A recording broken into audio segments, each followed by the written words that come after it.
Why is it that other people or organizations like to either outright claim that they know what is best for my kids or try to sneak in ideas that I wouldn't want them to see? Netflix and pretty much most other companies out there have pumped a bunch of same sex marriage, trans ideology, and slowly but surely every other kind of quirk that we could think of on their platforms. Will we soon have kids running around in full furry suits at school? I wouldn't put it past us. This isn't a new thing. How about doctors? I can't be the only one that feels like I can't trust my doctor. The vaccine schedule in medicine that they're taught is based on a system of healthcare that makes more money the more unhealthy we are. We can forever treat symptoms if we never solve the problem. And if we never solve the problem, then they can forever charge us to treat those never-ending symptoms. How about food? Why is it that I can't just go to the store and buy what looks good? I have to spend a bunch more money and time to try and find and buy food that isn't filled with a bunch of chemically made cheap alternatives, which, by the way, make them more money when used and make the medical industry more money because we become more sick from the food that we're eating. Even when we do try to pay attention to what is in the food that we're buying, companies don't have to put on the label everything that they're putting in their food anyways. I also don't trust schools. In early elementary school, my school tried to medicate me for ADHD and told my mother I would not be allowed back unless I was medicated. She said, then kick him out. They didn't end up kicking me out and life went on, but still, I'm sure there are numerous others who have stories where principals, teachers, and others in the school system are telling parents what is best for their kids. If you have any of those kinds of stories, I'd love to hear them. Please drop them in the comments. I find that schools and a lot of doctors primarily push for medication before other forms of treatment. Using the example I just gave you of myself having ADHD, first off, if a child is too energetic, it's probably because they're a child, not because something is wrong with them.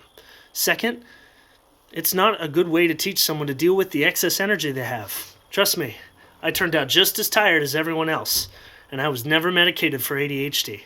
Which, by the way, medicating instead of actually trying to solve the problem, again, makes the medical industry more money. Because if we treat symptoms instead of solving the problem, then we can sell more medications.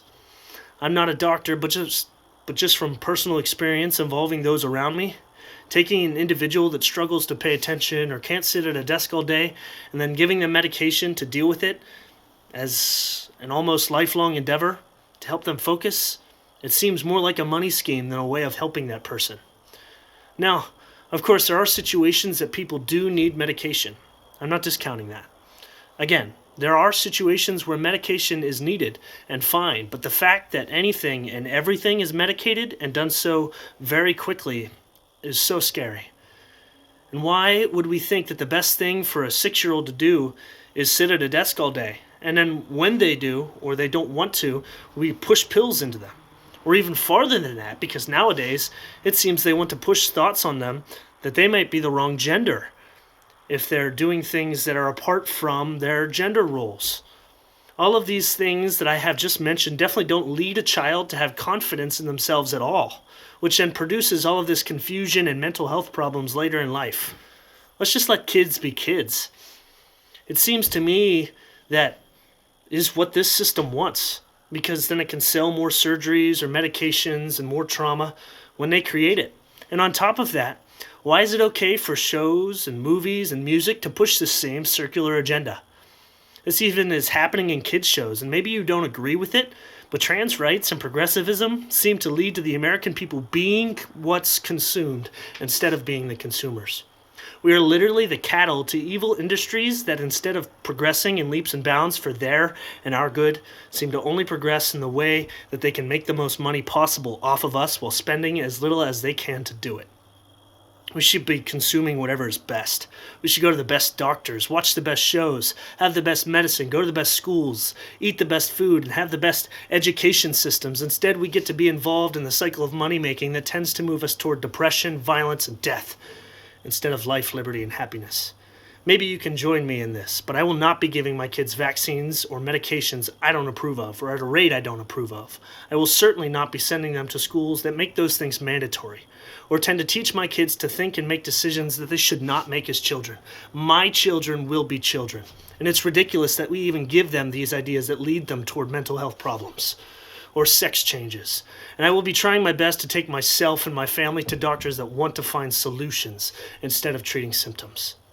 I don't care at all about what you think is best for me or my child, and I think that it's time that we all start thinking this way too. With food stamps, the government is not obligated to take care of us, and it shouldn't be. Let me ask you a question. If the government provided our food, our health care, or paid for our school, do you really think that they would do what's best for you individually with those things? Even as a whole? I say absolutely not. And don't tell me that you just want the government to have socialist programs and at the same time you don't expect that they would take more and more. Anything that we give people that have had a taste of power, those people will want more of. And honestly, a lot of these problems with our society right now all stem from the broken homes that we are creating with these things and then living out of, making it easier to shape our ideas and control our thoughts. A broken individual can easily believe in the solutions that others who claim to be more educated than them give, even if those solutions suck. You don't see the people in Congress that are fighting for these easy solutions with dyed hair, medication, and sex changes. AOC doesn't look like any of the people she represents, and I'm sure they don't eat the same unhealthy food or inject themselves with the same crappy medications to solve their symptoms instead of their problems.